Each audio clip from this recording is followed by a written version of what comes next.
is Avi, and we are Seattle Academy seniors. Woo! Woo! Yeah. Before we start, I want to first mention that just this week, our country was plagued by another mass shooting. To all of those at Great Mills High School, I am sorry. We are sorry that you had to endure a tragedy that is far too commonplace in this country. But more importantly, we are angry. Angry that what was once a national shock is now barely a New York Times notification. Angry that our lessons as a country have not been learned time and time again.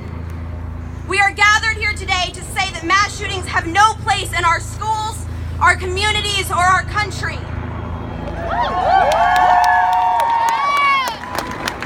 I would like to honor the innocents whose lives have been lost to gun violence.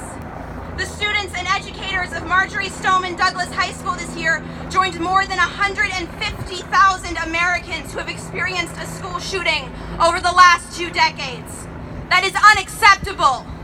No student should enter a classroom and scan the walls for the nearest exit. No parent should need to sit their 17-year-old down and talk to them about how to breathe quietly. No teacher should stand in front of a room of seniors supposed to be learning physics and tell them that if an intruder walks through those doors, put your chairs up, we'll take him though some of us will die. Why is it that we have to do the math of how many people will lose? Why is it that every shooting is reduced to a number of casualties? The math is simple. A life is worth more than a gun.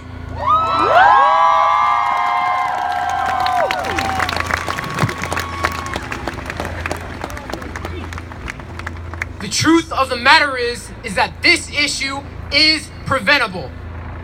We need war weapons such as the AR-15 banned.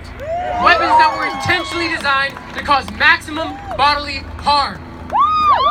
We need modifications such as bump stocks banned from store shelves. Because no one, absolutely no one, needs something to make killing more efficient. We need mental health to be taken seriously. We need comprehensive background checks for people buying guns, and we need to close the loophole that currently allows people to evade such a process when purchasing a firearm. And when I say we, I don't just mean students. As a country, as a people together, we need these things to be taken seriously and designate gun violence as the public health issue that it is. An issue that must be researched and must be a priority. Politicians have resorted to corrupt legislation. Our president wants to fight fire with fire and throw more guns into a gun violence crisis. Politicians who support this don't want to find a solution. They want to maintain their NRA A rating. Why has an issue about American lives become a war of culture, politics, and partisanship?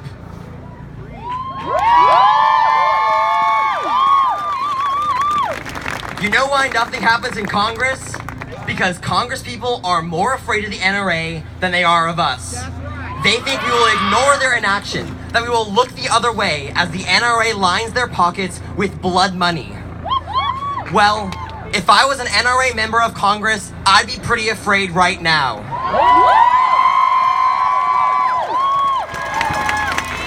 There are 5 million members of the NRA, but there are 15 million high school students. And on behalf of my fellow students, I have a message for Congress today.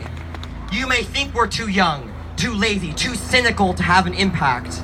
But some of us can vote in 2018, most of us can vote in 2020, and all of us can vote by 2022.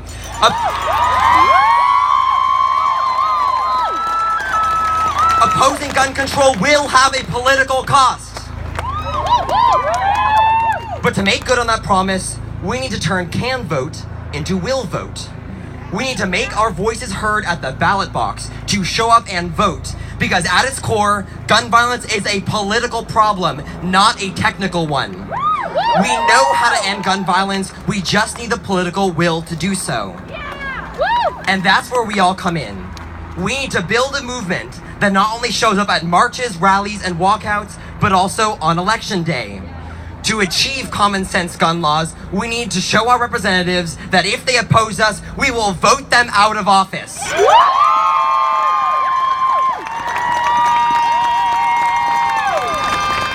In this respect, everyone here can take action today. If you are a citizen and will be 18 or older by this November 2018, you can register to vote. And if we're as united on election day as we are today, I have no doubt that this November will mark the beginning of the end of gun violence. Thank you.